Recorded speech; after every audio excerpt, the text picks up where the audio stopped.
For years, no one knew the truth. Michelle Phillips stayed silent while the mystery lingered. Who was the real father of Cass Elliott's child? Mama Cass never revealed it. She carried that secret to her grave, and when Michelle finally uncovered the answer, it sent shockwaves through fans of the mamas and the papas. Behind the perfect harmonies and flower power image was a band unraveling, affairs, betrayals, substance abuse, and fractures that never fully healed. Michelle wasn't just a witness to the chaos. She was at the center of it. Michelle Phillips never had what anyone would call a normal childhood. When she was just 5 years old, her mother died suddenly from a brain aneurysm. After that, her father, Gardner Gilliam, packed up Michelle and her sister and drifted between Mexico and Los Angeles, living a restless, bohemian life that felt more improvised than planned. In public, Gil was attentive and encouraging. Michelle later described him as loving and disciplined, someone who pushed her to be strong and independent. But at home, she saw another side. Throughout her childhood, she watched a steady stream of women pass through his bedroom. The pattern was impossible to ignore. Love, to Michelle, began to look unstable, temporary, impulsive, transactional. By the time she was 13, she had already been exposed to more than most adults. That was when she met Tamar Hodel, an older Hollywood socialite with a dark family history. Her father, Dr. George Hodel, was widely suspected in the infamous Black Dahlia murder case. Tamar carried her own scars and chaos, but to young Michelle she seemed glamorous and magnetic. "I took one look and said, 'New best friend,'" Michelle later admitted. Tamar stepped into the space her mother had left behind, but instead of protection she offered access. Fake IDs, pills, nightlife, music. Together they roamed Hollywood long before Michelle was old enough to understand the risks. Tamar may have meant to guide her, but she also opened doors that could never be closed. In 1961, before Michelle had even turned 17, she and Tamar moved to San Francisco. It was there that Michelle's life shifted again. Not long after arriving, she met John Phillips, the charismatic leader of a rising folk group called the Journeymen. The moment she saw him, she was captivated. She later said she fell in love with his talent, his confidence, his ability to command a room. There was just one problem. John was married, 25 years old, with a wife, society beauty, Susan Adams, and 2 children. He was already living a life that should have been off limits.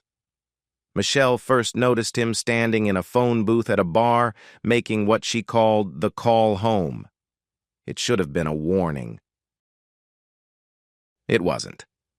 Michelle had grown up in a household where boundaries were loose and desire wasn't something to hide. Even as a teenager, she understood the effect she had on people, and she wasn't shy about using it.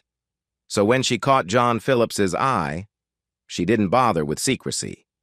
One afternoon, she marched up to the home he shared with his wife, knocked on the door, and calmly told Susan Phillips, "I'm in love with your husband." It wasn't the dramatic confrontation you might expect. Susan had already endured John's wandering eye for years. Tired but composed, she invited Michelle inside and explained that her husband seemed to have a girl in every city.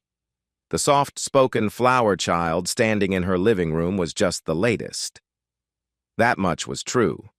What no one expected was what happened next. John Phillips, serial flirt, restless dreamer, fell just as deeply for Michelle as she had for him. He later wrote that she seemed to have stepped out of a dream. This time, it wasn't just another affair.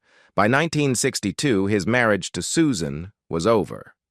He and Michelle moved to New York and married, sealing a union that would shape music history. But marriage didn't soften John's edges. He was undeniably gifted, but those close to him described him as a kind of charismatic snake oil salesman, brilliant, persuasive, and always chasing the next big thing. He had already bounced between musical trends, trying doo-wop one year and sentimental ballads the next, determined to stay ahead of the curve. That restless nature showed up at home, too. Though he had pursued Michelle relentlessly, once she was his, he became fiercely possessive. When he toured, he insisted she stay in supervised dorms. Freedom had drawn him to her, but control quickly followed. And then came a turning point. Michelle had just landed a teen modeling contract. It was her own opportunity, separate from him. John shut it down. If she wanted to stay by his side, he insisted, she would turn down modeling, take voice lessons, and join his band.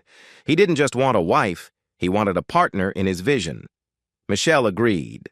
John always sensed where culture was heading. He believed their folk sound needed a sharper, more contemporary edge. Late one night, wandering the city in a haze of inspiration, lyrics began forming in his head. All the leaves are brown slash, and the sky is gray slash.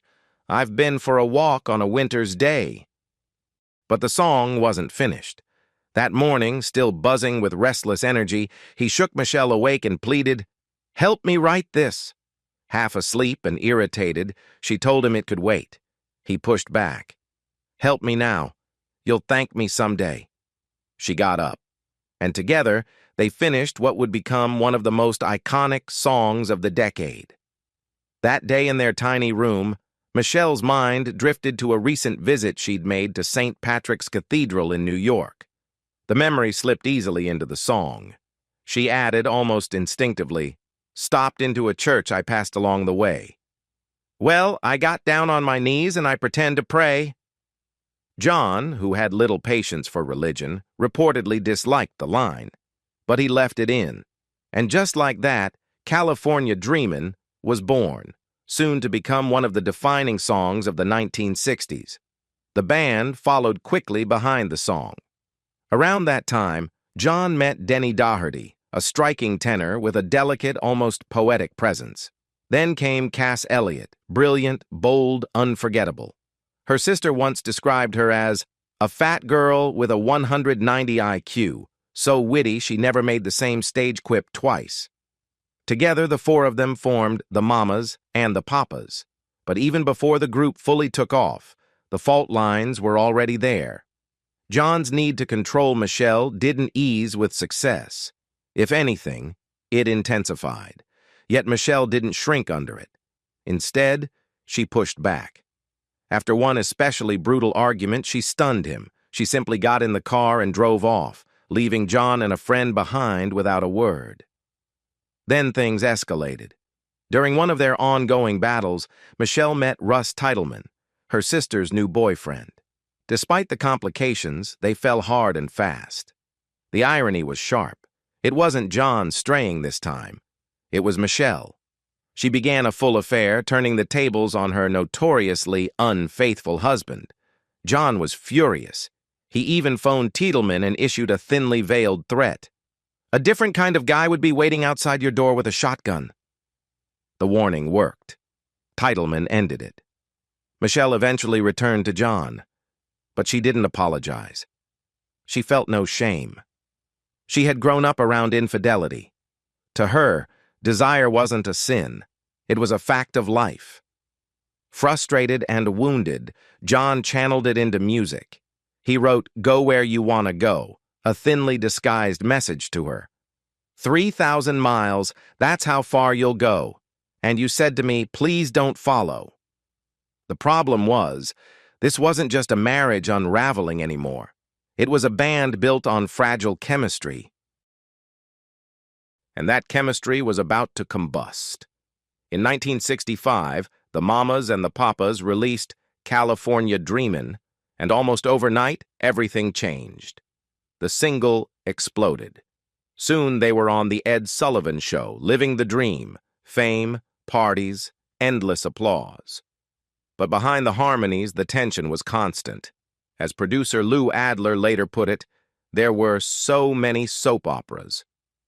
John wanted control over every detail, and Michelle knew exactly how to provoke him. Then she crossed a line that threatened more than just her marriage. Her earlier affair had already shaken things at home, but when she began a relationship with bandmate Denny Doherty, it put the entire group at risk. Long rehearsals had turned into lingering glances, and eventually into something neither of them could deny. At first, John responded the way he always did, through music. He wrote, "I saw her again," pouring his heartbreak into the lyrics. But this time, the damage ran deeper. John and Michelle separated. He found comfort with socialite Ann Marshall. Michelle, bruised but defiant, began seeing Gene Clark of the Byrds in secret. Or at least that was the plan. Gene had other ideas. One night he showed up at a Mamas and the Papas concert wearing a bright red shirt, sitting front and center like a declaration. Michelle met the moment head-on, singing directly to him while John watched from the stage. Even Cass joined in the energy. For a brief second, Michelle felt victorious. Then it all collapsed. After the show, John exploded. He reminded her in no uncertain terms who he believed had built her career, and who could destroy it. And then came the unthinkable. He fired her. When Michelle looked to the others for support, they sided with him. Just like that, she was out of the band she helped create. When Jill Gibson, Lou Adler's girlfriend, was brought in as her replacement, the message was clear. They meant it, but Michelle Phillips wasn't finished, not even close. One afternoon, during a recording session, the atmosphere inside the studio shifted abruptly. The members of the Mamas and the Papas weren't expecting company, but Michelle walked in anyway. She wasn't calm, and she wasn't there to talk things through. Furious and humiliated after being pushed out of the group, she shouted that she would bury them all. When Denny Doherty refused to defend her, the confrontation nearly turned physical. But volatility was practically part of the band's identity. Despite the explosion, they eventually brought her back. The harmonies were too powerful and too profitable to abandon. Still, Michelle hadn't forgotten the sting of being replaced. Once her position felt secure again, she made a point of unsettling Jill Gibson, the woman who had stepped into her spot, and Gibson's boyfriend, producer Lou Adler. Michelle reportedly walked into their hotel room while they were celebrating with champagne and coolly declared that she was in love with Lou. The mood evaporated instantly. Lou, flustered and overwhelmed, supposedly dunked his head straight into the ice bucket. For a moment, though, it seemed like Michelle had regained control of her world. The band was riding high, performing at the legendary Monterey Pop Festival, sharing stages with future icons like Jimi Hendrix, and helping define the sound of the era with songs like San Francisco, Be Sure to Wear Flowers in Your Hair. At home, life looked even more glamorous. Michelle and John bought a sprawling mansion in Bel Air, hosting lavish parties filled with musicians, actors, and cultural royalty. Soon after, Michelle learned she was pregnant with their daughter, Chinna Phillips. From the outside, it looked like everything had fallen into place: success, money, motherhood. But inside that mansion, something darker lingered. Friends later recalled an uneasy energy in the house. Cass Elliott's sister would say it never felt warm, only tense. Tamar Hodel once claimed that during a visit, John wouldn't even allow Michelle to step outside to greet her. Michelle has never fully detailed what happened behind those doors.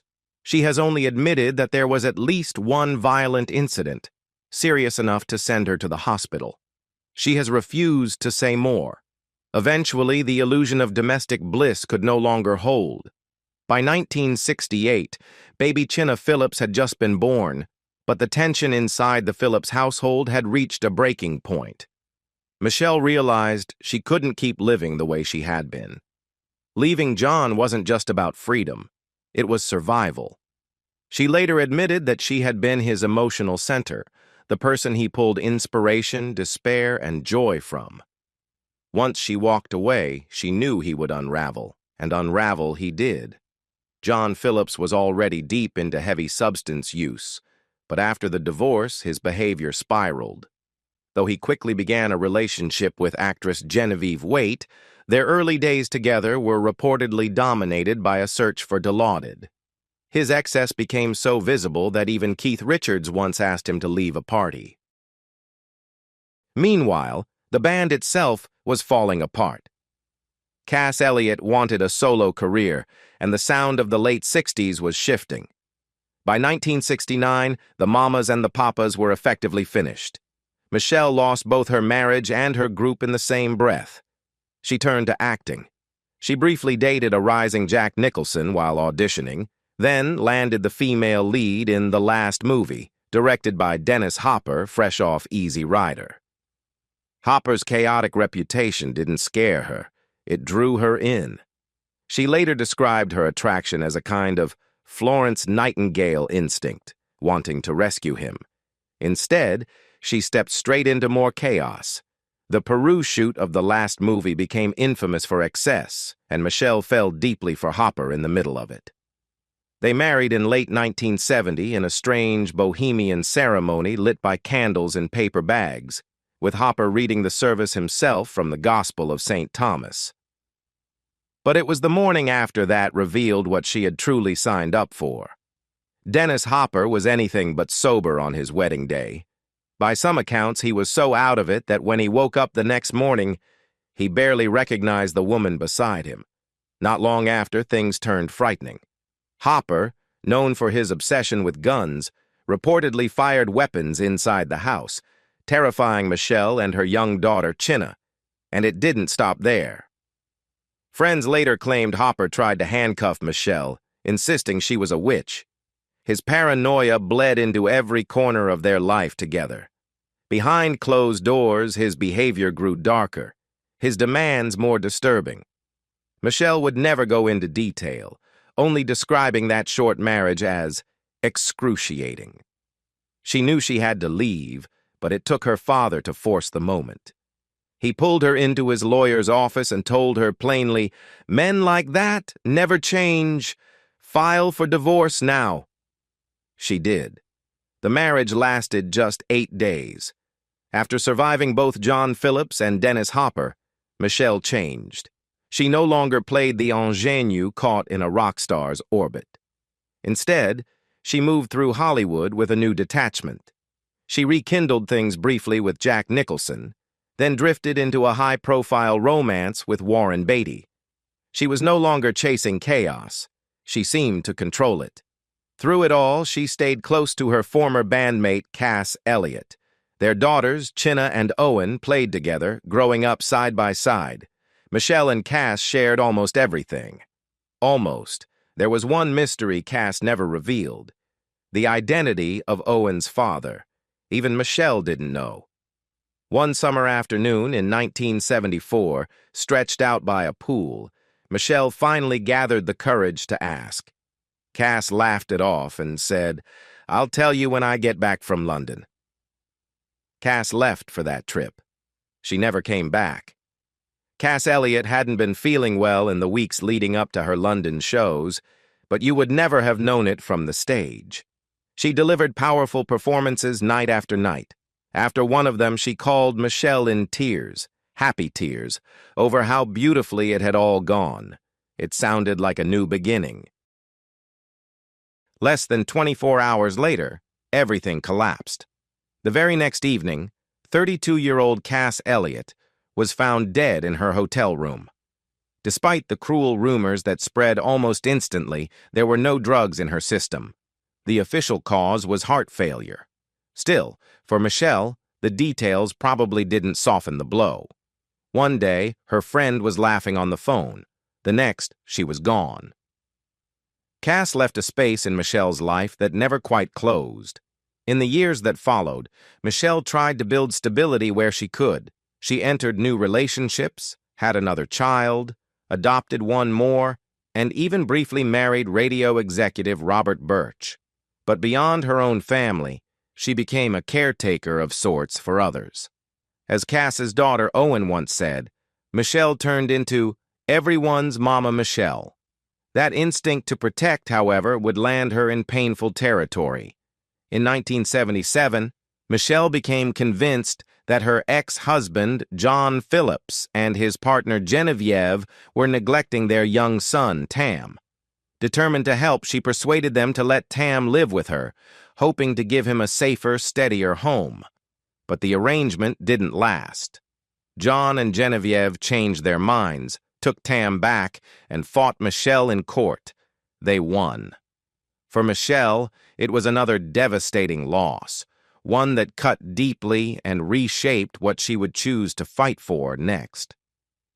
By the mid-1980s, Cass Elliott's daughter, Owen, had grown old enough to start asking the question no one had ever answered. Who was her father? For years, it had been one of the music world's quietest mysteries. This time, Michelle decided it was time to solve it. She began making calls, leaning on every contact she had left from her mama's and the papa's days. Musicians, producers, old friends. Piece by piece, a name surfaced. But Michelle didn't reach out directly. Instead, she got creative. She placed a small notice in a newspaper offering information about possible royalty payments and instructed the unnamed party to contact a specific accountant. Her accountant.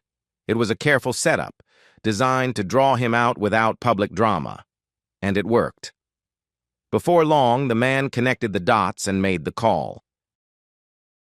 When Michelle finally spoke to him, she told him the truth. According to her, he didn't seem particularly stunned. From there, she helped arrange a meeting between him and Owen, giving mother and daughter a sense of closure that had been decades in the making. For years, the man's identity remained private. Only after his death in 2008 was it revealed publicly that he was guitarist Chuck Day, who had played with the Mamas and the Papas on songs including California Dreamin'. As for Michelle, her story didn't end with the band.